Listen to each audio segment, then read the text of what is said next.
Welcome back, everybody, to the Apollo Racing Club Indycar Series. It is the season finale of Season 5 here. We are at Poconos International Raceway in beautiful Long Pond, Pennsylvania. I am Keegan Scott, or Keegabyte on the internet, and I'll be bringing it to you solo today, as neither Nick nor Will was available to commentate, because Will is in, Florida, because he's an actual IndyCar engineer. Lucky guy. We have just concluded qualifying here, and we'll see how everyone is shaking up in the initial grid here in just a moment. But it's a pretty safe bet that our road course alien, Andrew Surowick, has probably qualified high.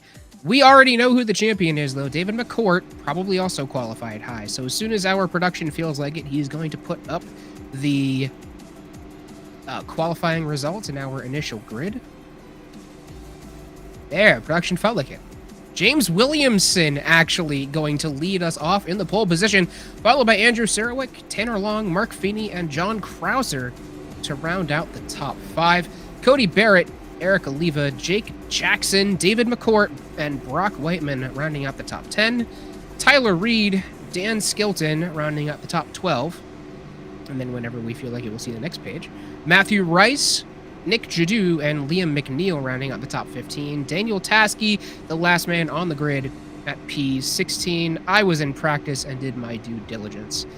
And I'll tell you what, folks, typically Poconos is known for having a lot of grooves that you can race on, but with the setups that we have here tonight, that is not the case. There were a lot of, there were a lot of grooves you could race on, but making passes was extraordinarily difficult.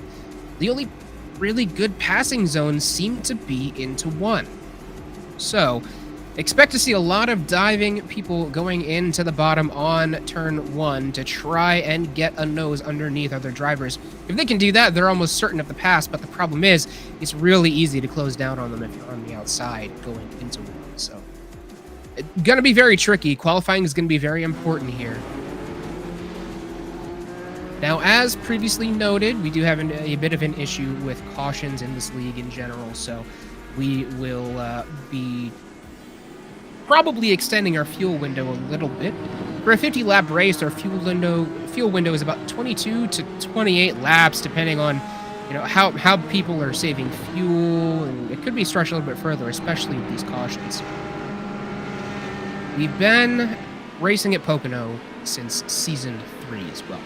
Despite never qualifying for pole on either race, Andrew Surwick has won every single, or the past 2 races here, I guess. And that pattern continues here tonight. He did not qualify on pole. He is on the outside of the front row. And that outside line does seem, like I said, to have the advantage going into turn 1. So he's probably going to jump out to the lead pretty quick here at the beginning. But that draft cannot be denied here around this 3-turn super speedway. Like I said, though, making the pass is going to be the difficult part. Well, they're coming out of turn 3. There is no turn 4. The pace car is going to dive in.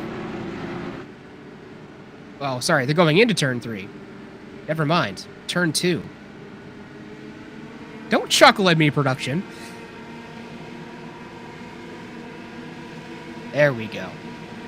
They're coming out of turn 3. Pace car is going to take the hard left turn into the pits, and it will be on our pole sitter, James Williamson, to lead him to the green flag. The pace car is in. When's he going to jump? There's he going to jump. No, he actually stalls the jump.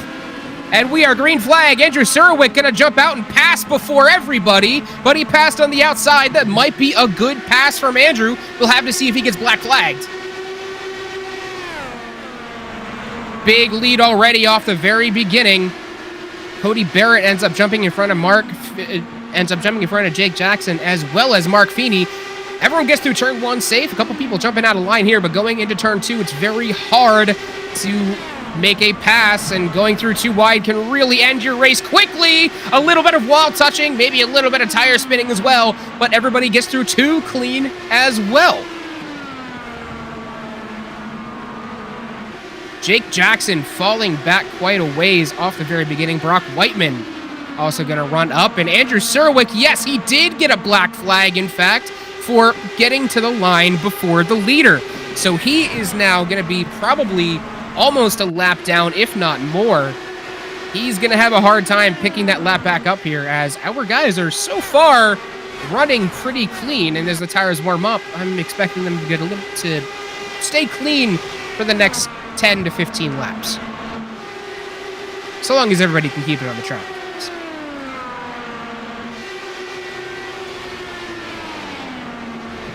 What an unfortunate start for Jake Jackson, though. James Williamson even worse, as he has fallen back to P5 after qualifying on pole. The dirty air is not being kind to him.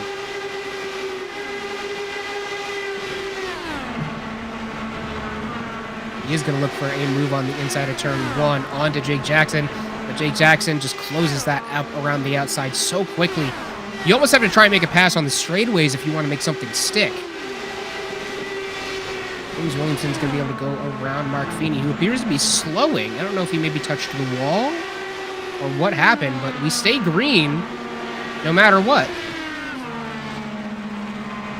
He is definitely slowing. I don't know why. It looks like he may have a little bit of damage on the right side. I don't know. I can't really see it from here, but he's slowing and entering the pits. We stay green from here.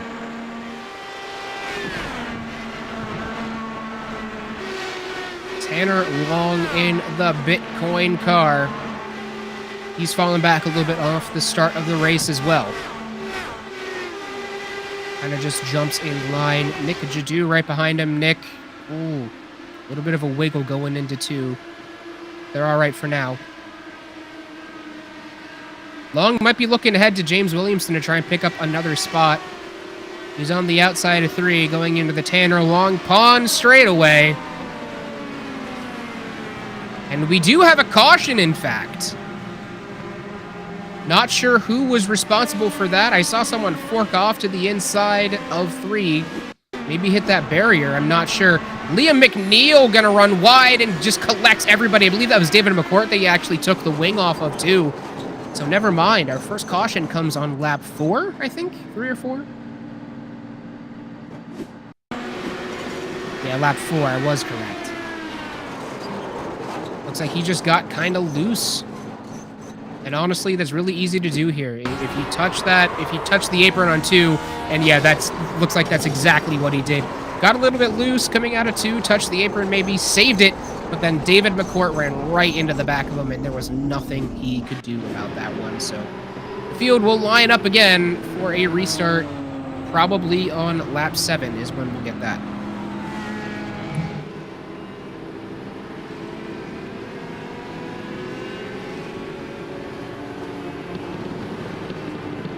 Well, folks, I think it's time here during this caution. We'll hopefully get an in-car reporter. Production is going to go get one for us, as we have only me tonight. So hopefully we get to talk to some of our guys out on the racetrack. And as this is the season finale, it'll be lovely to have some of them join us in the booth, on the radio to the booth at least.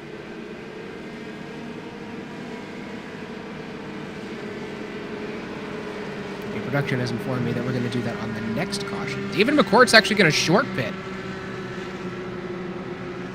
He is the master of strategy in this league so far. So just probably for the best. During this caution, though, we're going to tell you about one of our sponsors here over at Apollo Racing Club. Did you know that the largest racing school in Europe has joined the sim racing market? That is Driver 61. If you are interested in getting some coaching, some sim setups, and try to, as the man himself says, find the limit quickly, head on over to driver61.com, and you can use our discount code ARC Driver 61 for 25% off all their services. That is ARC Driver 61.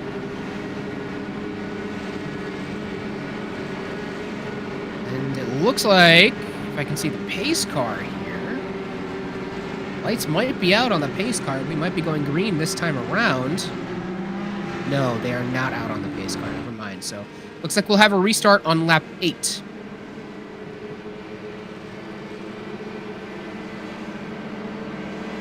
Brock Whiteman looks like he's disconnected as well. Don't know what happened there. He was up running in the top 3. Oh, never mind. He's back. He just had a hard blink, I guess.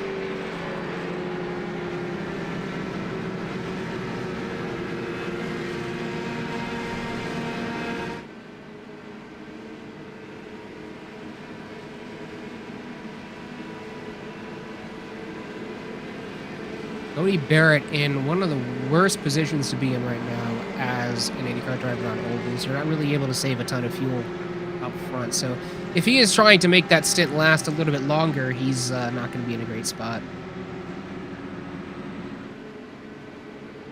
Then again, you're not going to be able to double your fuel stint here at Poconos. So everyone's going to have to make at least one stop. In fact, that's what I expect everybody to be on, a one-stop strategy.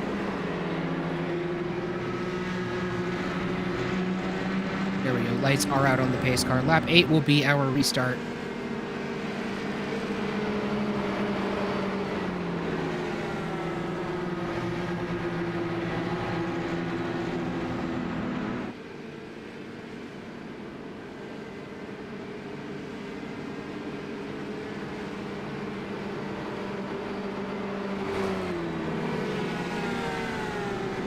Bringing everybody up to speed on the situation with our points right now. David McCourt has already locked up the championship, but Andrew Serwick is definitely looking to take this win here today. Unfortunately, He is a lap down, maybe 2 laps down looking at it.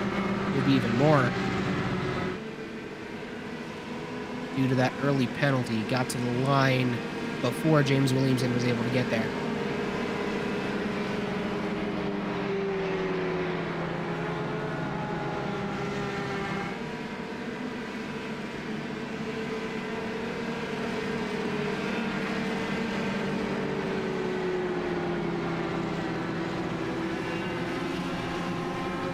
All right, everyone's coming out of 3 now. They're going to line up. That pace car is going to take that hard left into the pits. Cody Barrett's going to lead them all off. He closes up on that outside row. He hasn't started it up yet. He waits for Jake Jackson to jump on it, and he gets a big lunge out of the long pond straightaway. Going into 1, they're 2, 3 wide, maybe even 4 wide going into turn 1. They can't handle that one. They are going to stay 2 wide. The inside and the outside grooves being used there to try and make something happen for one of these drivers. Jake Jackson is able to get back up to 3rd at least, prevents himself from going down to P4. We'll look to the inside of 2. That's not where you want to be trying to pass. He's not going to be able to find it. Nick Jadu in a 3-way battle for P5 finds himself in P6. We already have another caution. Less than a lap after this restart. Looks like Matthew Rice was the one who had the incident. Maybe. I'm not sure. Oh, someone is in the back there pulling off into the pits. Not sure who that was. That was Andrew Surowick. Oh, no. His day just went from bad to worse, as it looks like he just got some dirty air and hooked it directly into the inside wall. Fortunately, he does still have this fast repair and another one. Is that first time into the pits for him? Why is he downshifting? Must be keeping that thing in 6 and rolling with it. And this is our next caution, so we will be bringing in our in-car reporter, who's actually going to be Andrew Surowick. He'll be in on radio in just a moment, but he is not having a good day.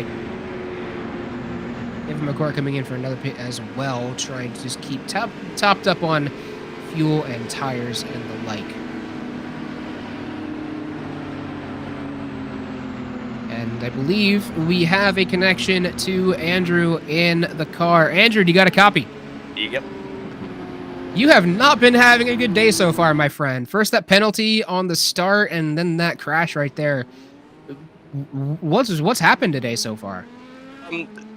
I have probably the worst luck in the world right now. I don't know. I just yeah, the penalty on the start. I mean, there's nothing I could do. James just, I guess he started in 6th gear, and that gave me a penalty. So nothing I could do, I guess. But I'm just gonna keep fighting and hopefully stay out of trouble and get myself back on the lead lap.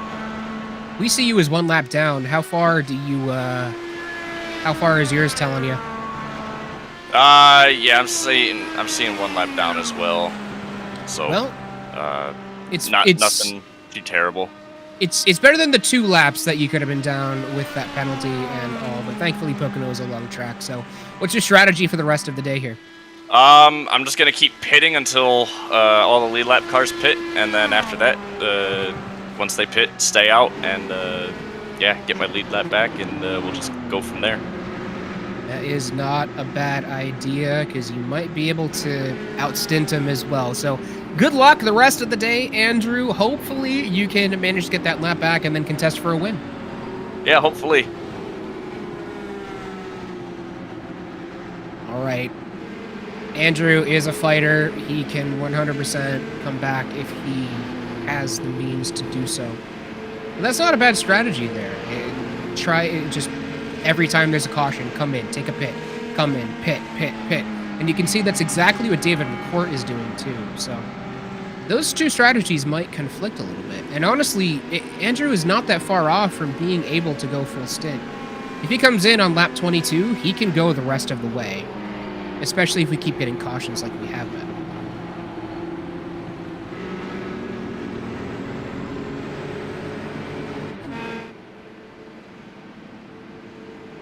We won't be going back to green this lap.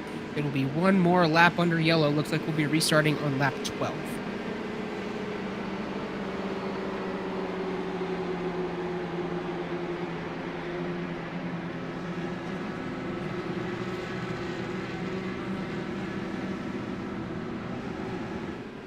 Long track here at Pocono. Fun fact, this front straightaway here, the Long Pond straightaway, is actually the longest straight stretch of any oval in North America that is real and actually built in real life. I know some people will probably point out to me, but iRacing Super Speedway. No, that's not real. It doesn't exist. But yeah, that is actually the longest straight stretch of tarmac on any super speedway in North America. So, fun fact there. Someone said the word hypotenuse to me in practice. And this isn't a right triangle, but you know what? We'll go with it. That is the hypotenuse of Pocono Speedway. And I don't know if you've ever been to this track in real life, folks, but I really do recommend it. It's a fun race to watch.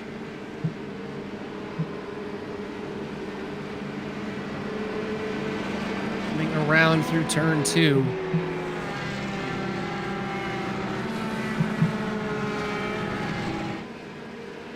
No real tire warming activities, so maybe they are trying to conserve those tires a little bit. Maybe they feel like they've already been lit up enough.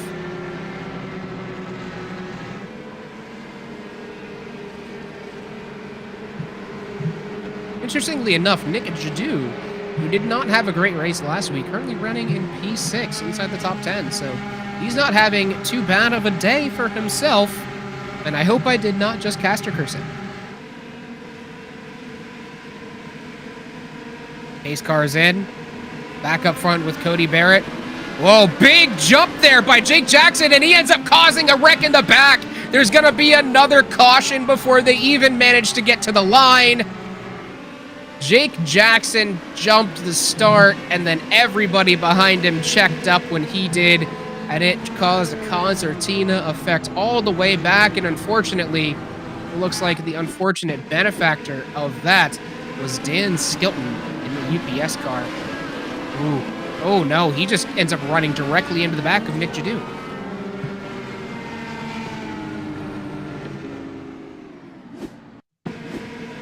Can't fault Nick for that one. As much as we'd like to joke. Looks like several others behind them as well. And actually, yeah, they all checked up too and caused incidents with each other. Tanner Long, another one that was involved, ends up getting run into the back of him by, I can't see who that is. Eric Oliva, there we go. That was an awkward restart, to say the least.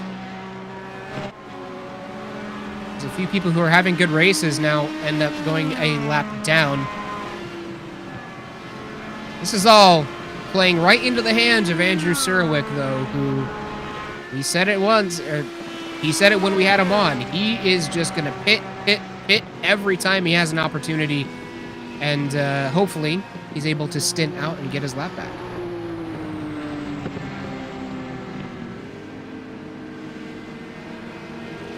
And I can't help but feel like Jake Jackson got away easy there. Maybe some karmatic justice coming his way.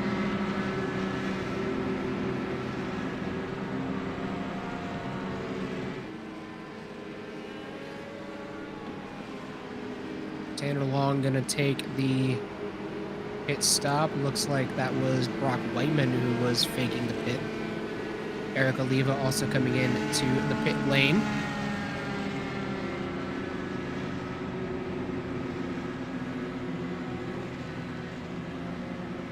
Just got fucking destroyed.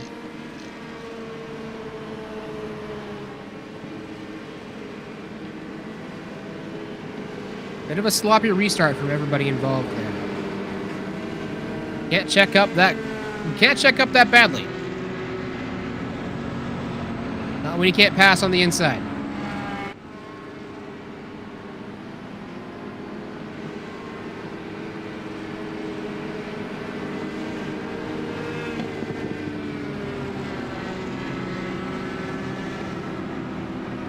while we have this caution flag going, let me tell you about one of our other sponsors tonight for the Apollo Racing Club. We are also sponsored by Grid Finder. Go and check them out. They are an approved... they are one of the only tools used to search iRacing, Formula One, Assetto Corsa, R-Factor 2. They have a number of sims on there, folks. They are one of the only tools for searching those leagues by certain criteria. And Apollo Racing Club is actually a Grid Finder approved league, and you can find over 1,000 other leagues featured on their site as well. They can be found at grid-finder.com. That is grid-finder.com.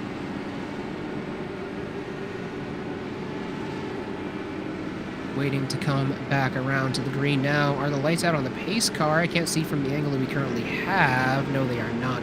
So we will be restarting on lap 16, and hopefully we can go a full straightaway without another caution this time. Is that James Williamson coming into the pit? Yes, it is.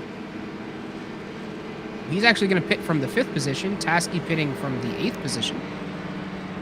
We'll come in, circle around to the back of the line, and get some refill on fuel and tires. Maybe playing into a similar strategy to Andrew Surwick, except Andrew is trying to get his lap back from it.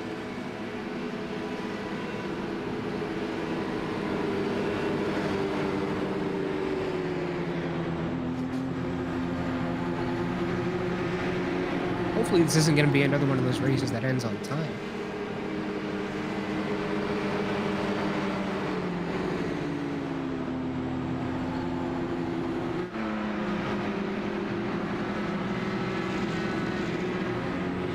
And we will have an in-car reporter the next time the caution flag waves. We will have an in-car reporter, so we'll have to see what happens with this next restart. Hopefully, they figured out that you can't jump the start when the guy in front of you hasn't moved yet.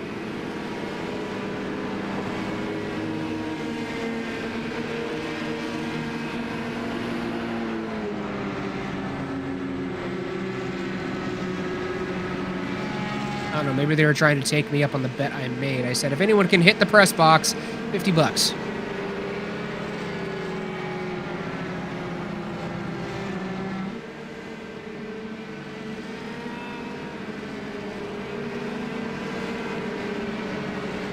All right, coming out of turn 3, Cody Barrett's going to lead him back around to the green flag again. Pace car is going to make that hard hard left turn into the pits. I know my directions. Everyone stacking up behind him. That's a bit of a sloppy lineup for the restart. Cody Barrett is going to jump out. Luckily, they gave each other some space. Dan Skilton's actually going to lose a spot on the restart. James Williamson jumps right up in front of him. Liam McNeil gets around Mark Feedy back in the field as well. They are spread out 2, maybe even 3 wide mid-pack, as we have a whole bunch of people clamoring for a position.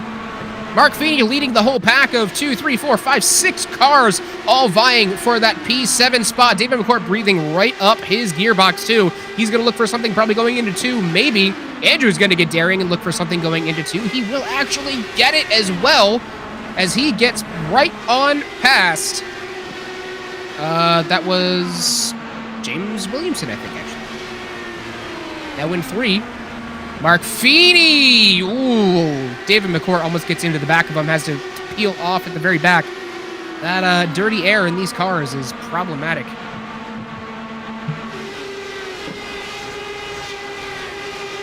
Everyone has now kind of fallen into an orderly procession. Hopefully they are able to hold this for a couple laps.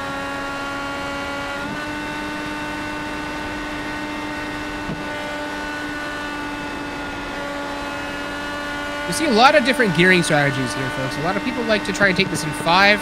I prefer to just kind of throw it in 6 and roll around the outside. Eric Oliva gets into the back of, I believe that was Liam McNeil, as Liam went down for the block, and we are going to have a caution flag. And you saw that here live. Eric Oliva had a good run on the inside. Liam McNeil just goes down for the block. That is definitely going to be investigated by race control after the race today. Yeah, take a look at that. If we could back this up just a little bit more so we can see what happened here. And let's see that gyro cam from Eric Oliva again, if possible.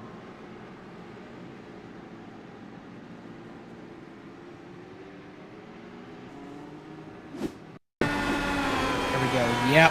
Back it up a little bit here, production. See if we can see the moments before that again. There we go. Look at this. Eric Oliva, great run down into 3. Goes for the bottom line and just coming down for the block. Unfortunate for Eric Oliva. He was having a good day. That was a good opportunity for a pass, but just got cut down on.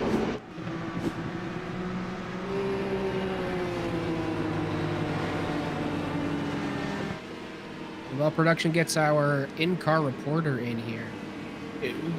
We're going to have to go over a little bit about what we've seen from iRacing this season. It has not been all of the greatest quality, but that is to happen when the setups are not exactly favoring super, super tight to the track racing. A lot of lacking downforce on these ovals. And I believe we do actually have our in-car reporter now, James Williamson. Do you have a copy? I've got a copy indeed. James, thank you for once again staying very late to participate in another ARC event. How are you feeling tonight? Well, pretty bad. Basically, at the start, I left it in 6th gear, and my night's gone sort of like downhill from there. I'm trying to strategy at the moment to hopefully get back to the front. So we'll see. It's just very hard to pass, like. So you can't. I'm just trying to survive, and then we'll see where I end up at the end. But hopefully, the strategy I'm trying will work. Yeah, I talked about that at the very beginning, where it seemed like these cars were. There are definitely multiple grooves you can run. It just seems like the pass is hard to actually finish. Yeah, I mean the walls come here so quick. You kind of you need a lot of metal to want to make the pass work. And at the moment, I just want to survive, and maybe the last 10 laps. We'll go for it, but at the moment I just want to try and cycle back to the front through this pit strategy I'm trying. So I think it's going to work with Turk, because basically I'll just tell you, I mean the strategy was like pit early and then hope we get enough cautions, and no offence, I think we're probably going to get enough cautions tonight. Yeah, no. So, you're not offending me. Yeah, exactly, yeah. Can't pull the wool over the eyes of the viewers. You know, they know what the radio is here. But yeah, I mean we'll see what happens. I've just got to try and get back to the front, and then once there's a few less cars, hopefully the dirty air is going to be less of an issue, and maybe I can try and make a pass. I mean, the idea initially was, after I dropped back to 4th on the first restart, it was just to try and pick off a car per restart, which is probably the easiest time to do it, and then at the first restart everyone stacked up, so I ended up losing like 4 more spots, now back in 8th. I mean, every restart I've just seemed to have had some kind of issue happen to basically knock me further back. So at the moment, just survive, see where we end up. You know, it's disappointing when you put it on pole and then you don't notice you're in 6th gear and you're wondering why your car's not moving. Yeah, super, super unlucky in that case. But good luck getting back up to the front tonight, James. And it's going to be a tough one, but I have faith in you, dude. Thank you very much. We'll see if we get an interview at the end. Let's hope. Let's hope. All right, folks. I believe I haven't seen the pace car yet. I don't know if we're coming back around to the green here on this one. No, we're not. Because everyone is still in the bottom line. So we'll be restarting probably on lap 22 is when we will be back to green. Cody Barrett has been leading for the last 20 laps, it seems, as they've all been under caution. Look at all that pack racing in the back under caution. Let's go, boys.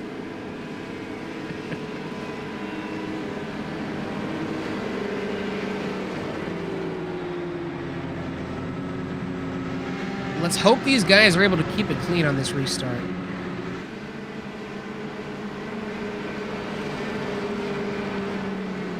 Honestly, a 50-lap race at Poconos could go pretty quickly, assuming you don't have, most of those laps under caution. What's our, if production could eventually get back to me, what's our time limit tonight? Because I don't know if we've extended the time limit or what, but that might end up being a factor again. That's how we ended it at Indy, after all.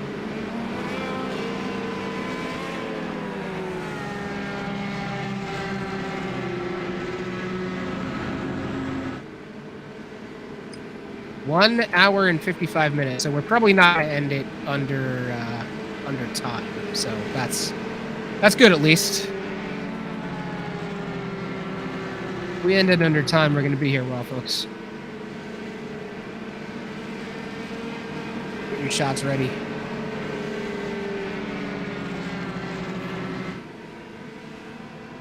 All right, we're coming back around to the green flag here.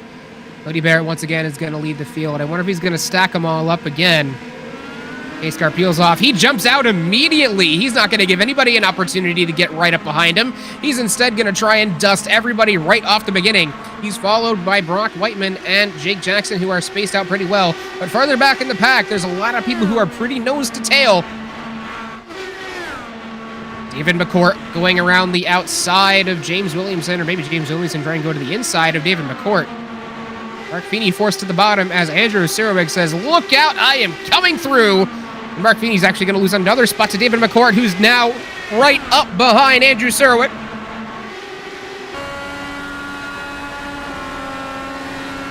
Andrew Sirowik does slot into place. David McCourt's going to try and go to the bottom, drops to that fifth gear and try and get a good run off, but he's going to have to slow up as that wall was coming at him pretty good. He is able to retain that spot, though, as he is being breathed down the neck by Mark Feeney. He's still in the draft of Matthew Rice and John Krauser, though. Or, excuse me, Andrew Sirowik and Matthew Rice.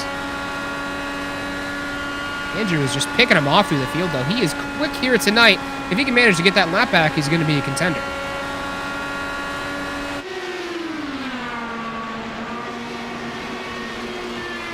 I believe Andrew is going to need at least one more stop here. Not a great situation to be in. If he can get another caution flag, he's going to be really, really good. Really, really good, though. Given how many cautions we've already had tonight, I think that's highly likely. He's also on completely fresh tires, and tire degradation here was not looking good in practice, so these guys are all working on pretty dead tires, and he's just picking them off one by one. David McCourt, same thing.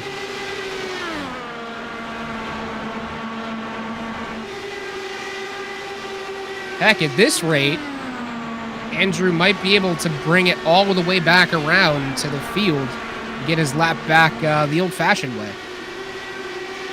Matthew Rice almost spears it into the wall out of 3.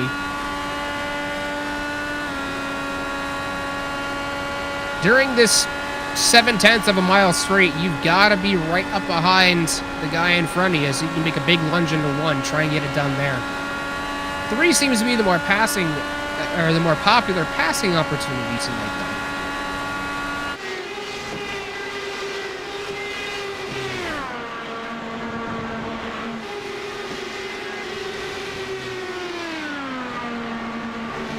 Everybody's still single file and minding their own space. Tasky, last one on the lead lap, right up behind Tanner Long. Those two are just running nose to tail. Doesn't look like they are really... Oh, no, never mind. Daniel Tasky smacks the wall. He's able to keep a hold of it, though. But that might put him a little bit outside of the draft here. Up in P2 and 3, though, we have Brock Whiteman and Jake Jackson. Looks like they have been jostling back and forth for the lead for the last lap or so. Or, sorry, for P2 for the last lap or so. Jake Jackson definitely has that slipstream, and it's working for him. That dirty air, though, is super punishing, especially in 3. It's a long, stretching turn. Very similar to a turn at Indianapolis Motor Speedway that you would see.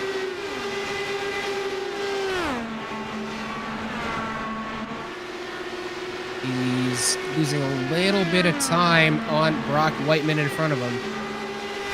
Meanwhile, Andrew Sirowik is looking to chase him down.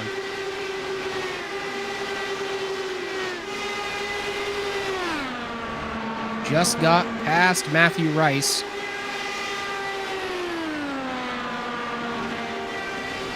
He is on the hunt here, folks. Don't be surprised if he manages to get his lap back the old-fashioned way.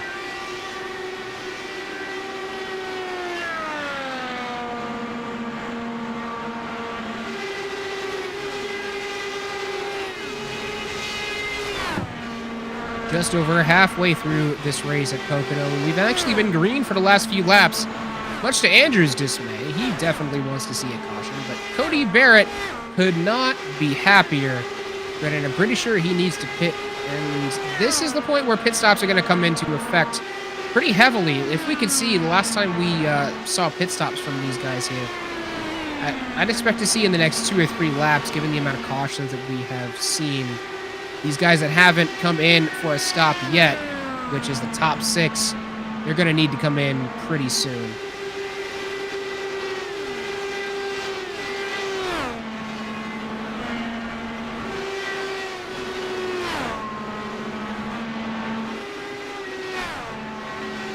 From here, anybody who comes in for a stop, it is a one-stopper from here to the... or it is a no-stopper from here to the end. Are we actually going to have green flag pit stops? Buddy Bear's going to stretch it out as long as possible to see if, hopefully for him, someone does come in, or if someone does hit the wall. He's been putting on a masterful performance here ever since he got up into the lead. He has just been putting on time from Brock Whiteman behind him.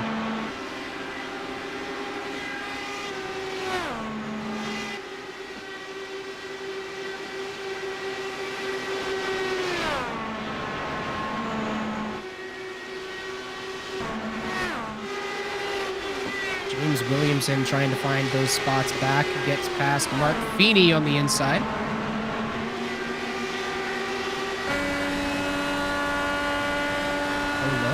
He didn't manage to get past Mark Feeney. Never mind.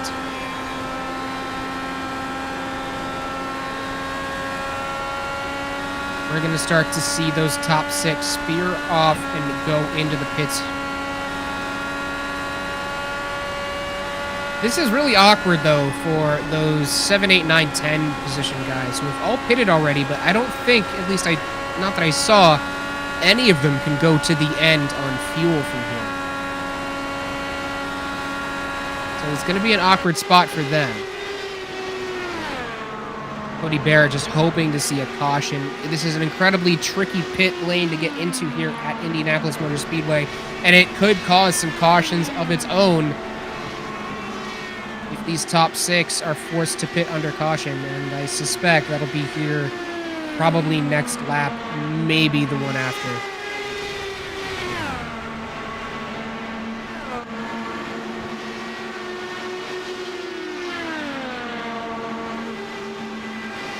Quads hunting down there for Price pretty quickly. He does have fresher tires, so he is able to close that distance really effectively. Dirty air proving to be a problem, though.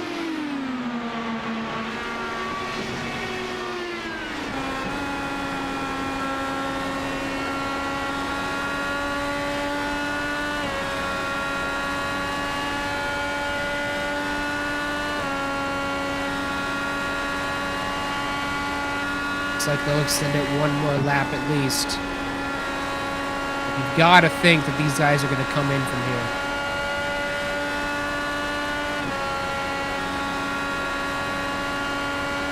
They've got to be running on fumes now.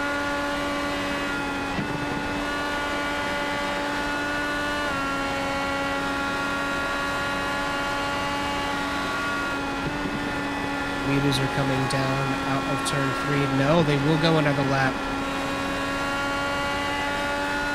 Their tires have got to be screaming too, so they are probably having a hard time keeping control of the car at the moment.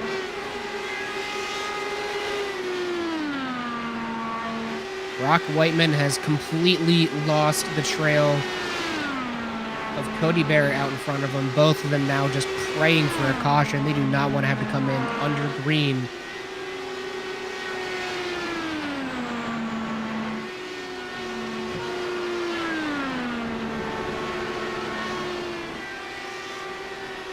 They're going to go out another lap, too.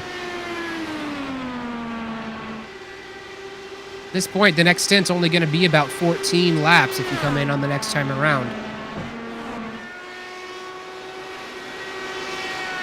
We're going to take as little fuel as necessary for that.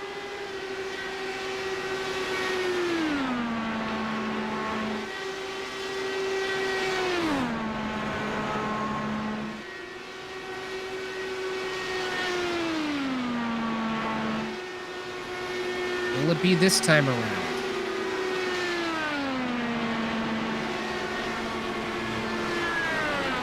No, still not entering the pits. I don't know how Cody Barrett has managed to put an extra 8 laps on this fuel. There we go. Mark Feeney is going to be the first one to spear into the pit lane to take and top off. And I suspect that might prompt a few other people to come in too, but the real big one is going to be Cody Barrett. Whenever he goes in, the next 6 are going to follow right behind. Fun fact, if they do, that'll give Andrew Serwick his entire lap back, and he'll have a shot. There goes Jake Jackson into the pit lane. Cody Barrett's going to stay out, though.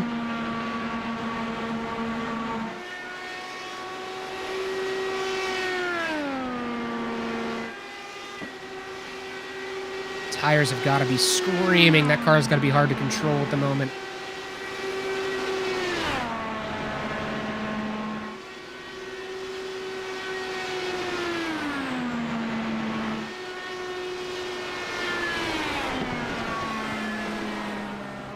Yep, Cody Barrett's going to be entering the pits this time. That's going to probably prompt Brock Whiteman to follow him in. And it looks like he is going to follow it in. Tyler Reed will almost certainly be following that up too. No, he's going to stay out on track.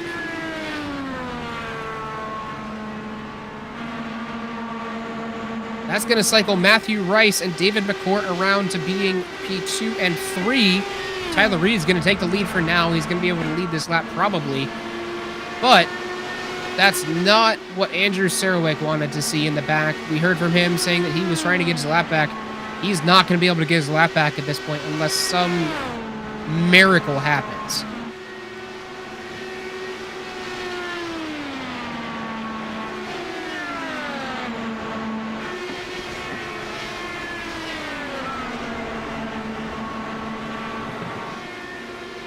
There goes Tyler Reed. That's going to cycle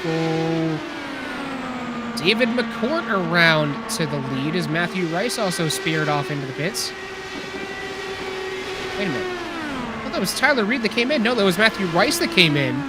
Tyler Reed is still out on track. How did he manage to make the stint last this long?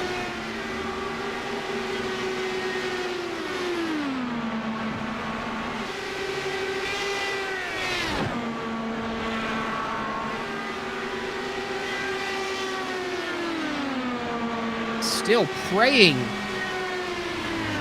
to whatever he believes in that there is a caution. Nah, he's not going to get it. He's going to come into pit lane.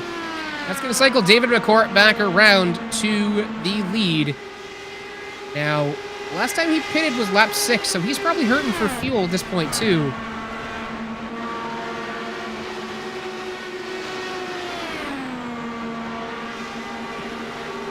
Everyone off cycle from each other now. There were a few people that opted to pit pretty early on.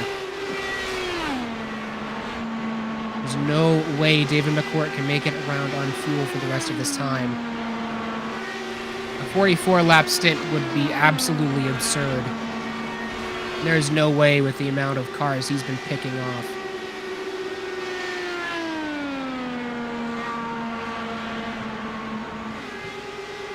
And the fact that we've been green since then as well. Can we see those last pits again here, production?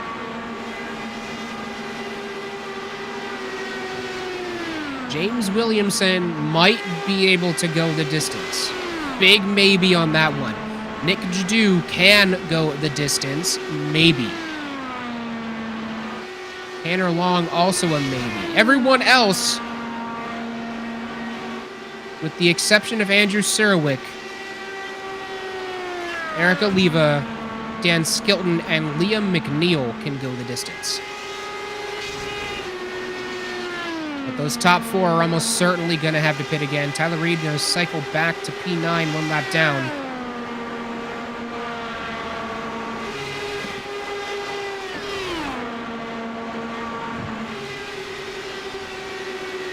Matthew Rice back in P11, tucked in neatly behind Andrew Serowick, who is now on the same lap as the other pseudo-leaders, considering David McCourt, Williamson, and Nick Jadu all have yet to come in.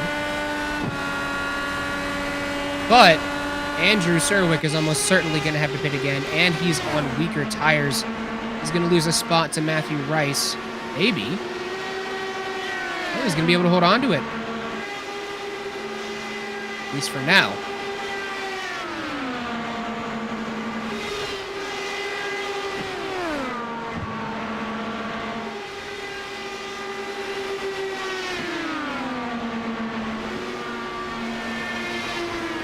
Andrew does not want to lose this spot. He knows that if they get a caution flag here, he could, in fact, end up in the lead, or at least in a good spot for the rest of the race to maybe fight for a win.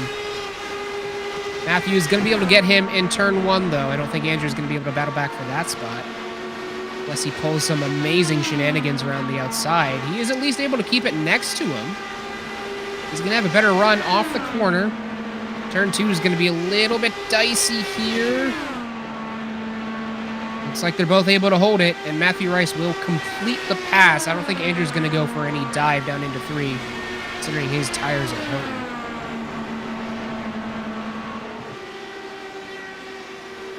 He's actually going to dive into the pits to take his last stop now. So Andrew Serowick good for the remainder of the race. Cody Barrett, our pseudo-leader, now back into that pseudo-leadership position. Like we said, McCourt, Williamson, and Jadu, you know, I'm not entirely sure if they have to pit now. No joke. Like, if they haven't had to pit to this point, they might not have to pit at all. There we go. David McCourt, only one out on the same lap as Cody Barrett, or only one out on the lead lap at this point. How far will he go, folks? There we go. He's going to dive into the pits and give up the lead. Everyone's going to be scrambling now to try and get that top spot. James Williamson going to come around and take the lead. He might be good to go depending on how he's been saving up his fuel, if he's been saving up his fuel. Nick Jadu, same thing, who I believe actually pitted more recently than James Williamson.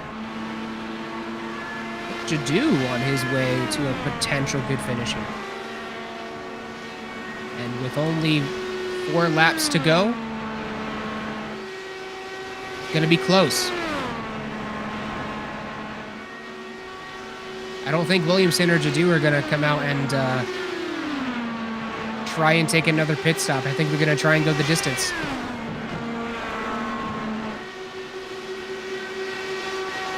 We're going to have to save up a lot of fuel, though.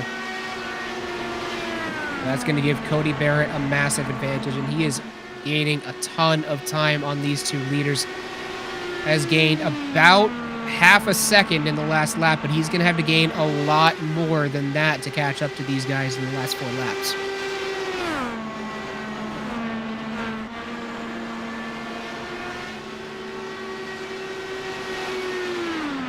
He's the man in question.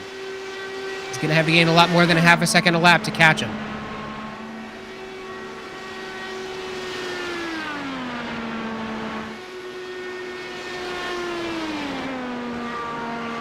Three laps to go. Caution flag comes out, and that's the game changer, folks. Are we going to end under caution?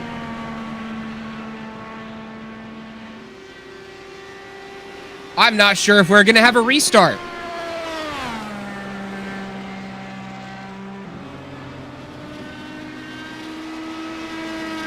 I'm not sure who caused the caution.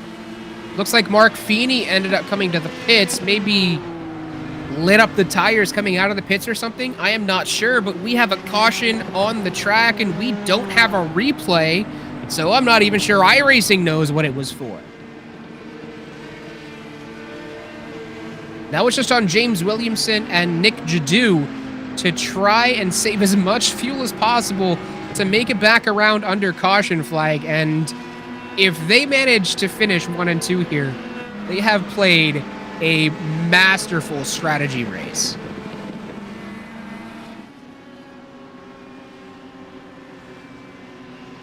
We might have a replay. Yeah, it was Mark Feeney who lit him up coming out of the pits and caused the caution flag. Oh, no. Sorry, it wasn't coming out of the pits. It was... Oh, I think he got caught texting and driving. Hit the wall and forked it right into the inside wall. To be fair, though, it distinctly looked like he hooked it coming out of the pits.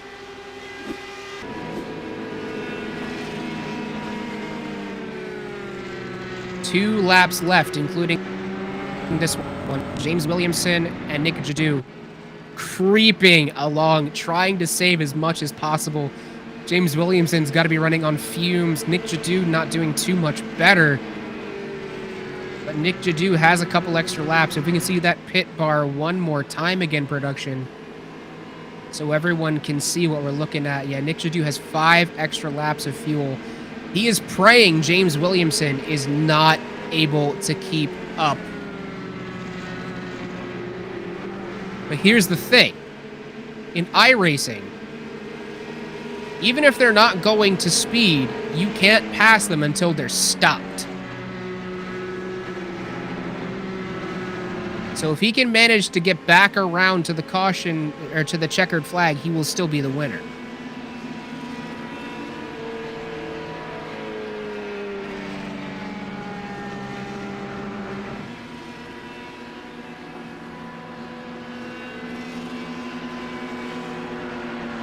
They have not even caught the pace car. He is not willing to go past what looks to be about 60 miles an hour.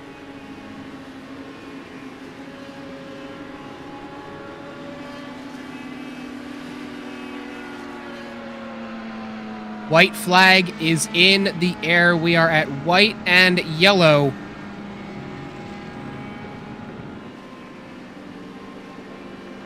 Everyone just trying to make it back around on fuel.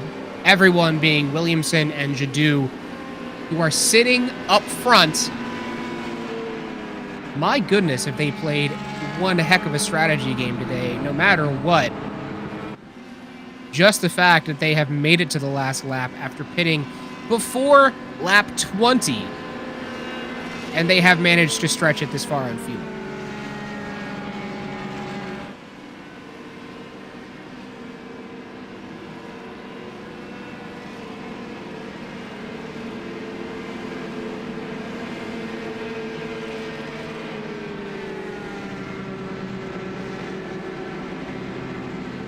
Williamson is just hugging the bottom of the racetrack. He's trying to save as much fuel as possible.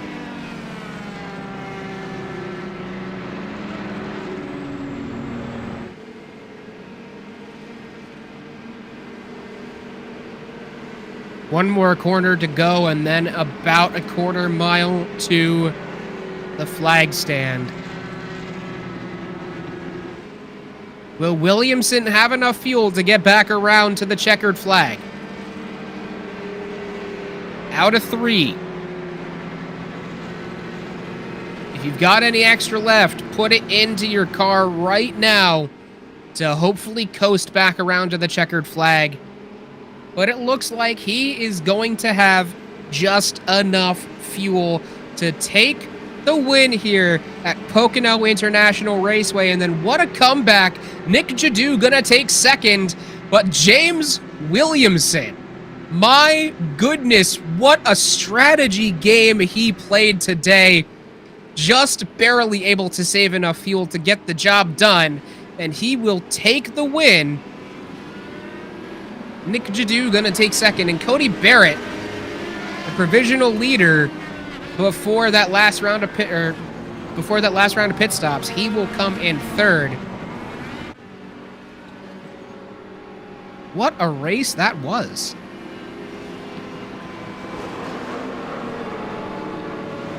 No hindrance on the points or anything, but James Williamson actually, oh, did you realize this? He's actually going to win from the pole. We did talk to him earlier, and he said that he was hoping to come back and take it, and he did successfully. So, holy crap. Everybody just celebrating after the season is now over.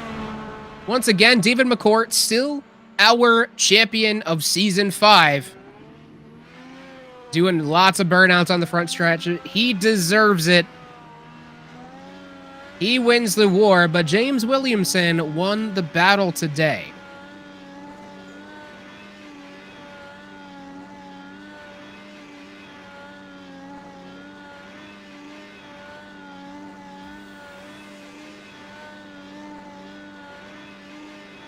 Round and round he goes. Where he'll stop, nobody knows. Is he going to run himself out of fuel or until his tires blow? Let's watch. All right, production, I got 50 on 30 full rotations.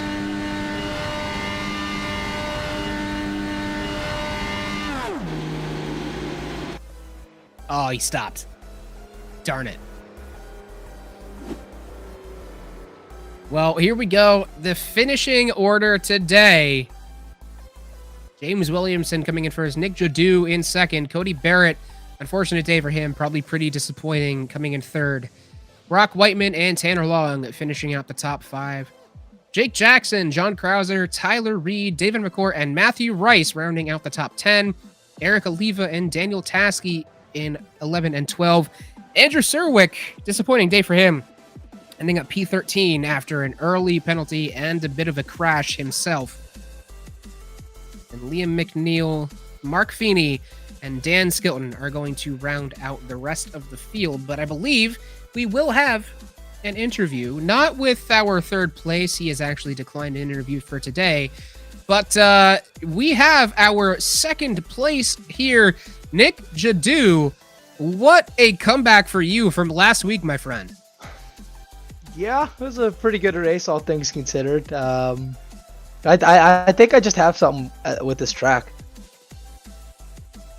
Well, you said earlier on, well, at least in practice, that you're actually feeling good here today. Was this fuel strategy the plan for the day? Yeah, I mean, it led to success the last 2 seasons, so I didn't really think of why not. The early wreck that I got into really wasn't anybody's fault. It was just checking up, coming to the green. But I fell to the back, and I was at the back in the first caution that arose where I could make it to the end. I just came by and topped off, and that was the whole plan from the start. So whenever I could have pit as early as I could have to make it to the end, that was the whole plan. Well, so Nick, as I understand it, and we've talked about this a little bit, you aren't even playing on a proper PC, are you? No, just on a laptop right now. And it's a Microsoft Surface of all things. Correct. So you see that, folks? He needs some money to buy a new computer. If you want to donate to him, I don't know. Send him money via PayPal. DM him. Yeah, PayPal, and ask him what his Venmo, Apple Pay. I take everything. So because he's clearly got some potential here, folks. So support Nick Jadu in his pursuit for next season. But Nick, you know, we've clowned on you quite a bit this season, but what a run from you today. It hasn't been an ideal season at all. But, you know, I think I'm just, you know, still, I'm not a novice, but I'm still finding my feet in some ways. I think next season I just got to learn to be a little bit more consistent and take care of the car a little bit more. Just put myself in good positions. So I think that's what I'm going to focus on. All right. Well, Nick, thank you so much for coming here and giving us an interview. And congratulations on the P2 today. Thank you. I look forward to having a lot more of these next season. Thank you. Let's hope. What a comeback story for Nick there. Not a great season. Learned to count to 360 pretty well. But today, no counting necessary. We'll have our P1 in here. And you know what? We do have our P1 in here. James Williamson. I don't know how you do it, but you did it. Like, how did you manage to pull off this win today? It was lucky on the caution. I was going to pit that lap. I'd literally ran the fuel to the end. I had one lap of fuel, and I was like, I'll just see what... I tried everything to fuel save, but I was like I said to you earlier, I needed a caution. I needed one caution, and I probably would have been alright. So I was in mode 5. I was just trying everything to try and get it to the end, but knew I was short. And then, boom, caution, and I've never put that car into 8 so fast in my life, and I drove the slowest of slow flag laps I've ever caught the pace car, but that was the luckiest win. That was the luckiest of wins. I mean, obviously, every time I win an oval, it's always under caution, but this one I did steal, guarantee. I feel sorry for Nick. He wanted that mid-Ohio. He was going to win, and you should be nice and put it on the schedule for him. You should be nice and put it on the schedule for him. I would love to put it on the schedule because I like the track, but unfortunately, Andrew and David and all that the terrible dictators and won't just allow us to put it on. Even though I have 3 wins, I said, well, I should be able to choose a track, especially as the king of the Indy. But you're not going to be able to choose a track? I know. What a shock. I'm just going to have to vote for it and hope. Oh, man. You hear that, everybody? There's no democracy here. When we're discussing tracks for next season, vote for Mid-Ohio. Give Nick his pick. But, James, this is your 3rd win of the season here. All of them have been on ovals. Do you plan on running full-time next season?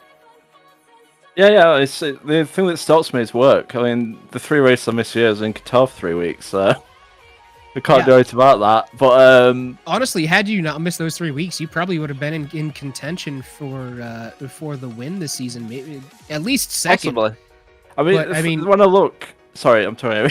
When I look at the results, I mean, even when I came back and I won Indy and I went second at Laguna Seca, there was still an outside chance, but I would have to win pretty much every race, and that didn't happen. Basically, Michigan and Watkins Glen just destroyed it. So hopefully I have a bit more consistency next year, because it's sort of like I either win or I crash, and that's how it's been all season. So if I get the whole season in, I can definitely feel like I can challenge, but we'll just have to wait and see. It's been nice, just get a couple of wins. It's always nice, and then some solid podiums in other races, and it's been a good season. I learned a lot about the car this year because it's not a car I've driven a lot until I joined the ARC League. So I'm getting more used to it, getting more comfortable in certain circumstances, and just hopefully next season continue that. Just see if we can challenge David and Andrew. Well, so we have the final point standings now. We don't have them put up on screen, unfortunately. But you actually ended up placing 3rd this season, about 31 points behind Andrew. So if you had any one of those other 3 races to sub in for that, you might have been able to come in and take it away from him. Yeah, definitely. I mean, at the end of the day, when I had my bad races, I had to take them. I finished 16th in Watkins Glen. If I had 12 weeks of races, that might have dropped off anyway. So yeah, it's what it is. And I'm happy to end up 3rd. It's probably what I was aiming for when I came back and started racing again. It's been like I say, it's just been solid. I've really enjoyed getting used to this car, and obviously I want to win a road race, but that's very difficult with David. Ovals, you can look into it today, and it's a lot. I'm not gonna say easy, but there's a lot more that can happen in an oval where you can win. A lot more competitive. Road courses, it's sort of you run your lap times and where you end up. Mm-hmm. I mean, Watkins Glen was probably the best chance to win, put it on pole, but that first lap just absolutely destroyed me. And then trying to play catch up just made me make a stupid mistake in the wall, and it all went downhill. But that was a positive though, because I thought, well, I can challenge David. I thought that Laguna Seca as well, but I messed up qualifying that day, and I started 7th, and after that it was a trouble. So it's not. So this is the thing. It's in my head. It's I can definitely challenge for this championship next season. It's just about whether I can actually make all the races, and that's not always guaranteed, unfortunately. Well, hopefully you can make out to everything next season. So congratulations on the win here. Congratulations on the 3rd place on the season. And we will see you in a few weeks for the start of Season 6, James. Thank you very much. I'm looking forward to it, and thank you as always for the wonderful broadcasts you've done. And Will is not here this week, and everyone else who's helped with the Twitch side of things. Well, thank you so much. We appreciate it, and we hope to be here next season for it too. Wonderful. Thank you. Welcome. Well, folks, that brings our season 5 to an end here at the Apollo Racing Club IndyCar Series. It has been an amazing season for everybody involved. And from me, Keegan Gigabyte Scott here, I have been honored to bring you guys this season of Apollo Racing Club. I hope to bring it to you again next season, as long as everything schedules out and allows me to do so. In addition, we have Will, who was unable to be here tonight, as he is a lucky duck and is able to be in St. Petersburg this weekend, racing with the Meyer Shank Racing Team over at the IndyCar GP of St. Petersburg. Give him a shout out in the Discord, on Twitter, whatever you so choose. He is also so thankful to have been able to bring you guys this season of Apollo Racing Club, as well as Nick, who filled in occasionally, and he was so happy to be here for you guys as well. And also, from our production behind the scenes, I don't know if he has managed to inject himself into the broadcast, if he even thought about it, if he wanted to put his voice on the air, but Elliot Leach, otherwise known as Leachy on the internet, he is also very thankful to have been able to bring it here for you guys. And also to all of you out there, our audience, thank you for showing up week after week to watch these awesome racers drive some of the best open-wheeler cars on iRacing. And everybody just remember, vote for Mid-Ohio. Give Nick his Mid-Ohio. He almost earned it. Give it to him. And everybody, that's where I will leave you all tonight. We'll be back in a few weeks for the beginning of Season 6 of Apollo Racing Club IndyCar iRacing Series. My name is Keegan, otherwise known as Keegabyte on the internet, and I bid you all a good night.